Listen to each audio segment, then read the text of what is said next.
In this video, I'll show you how you can make the background transparent in Canva. Now this is quick and easy, and I'm going to explain what you need to do here in a couple of minutes.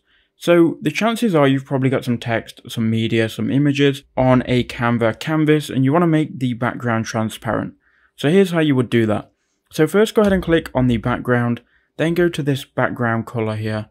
Then you want to make sure it's on white. Now, once you've made it white, you can then export in a transparent background, but this is a Canva Pro feature. So if you go to share in the top right hand corner, you can get a free trial of Canva Pro. That's what I'm currently on now, a free 30-day trial. But once you've got a Canva Pro trial or subscription, you can then go to download.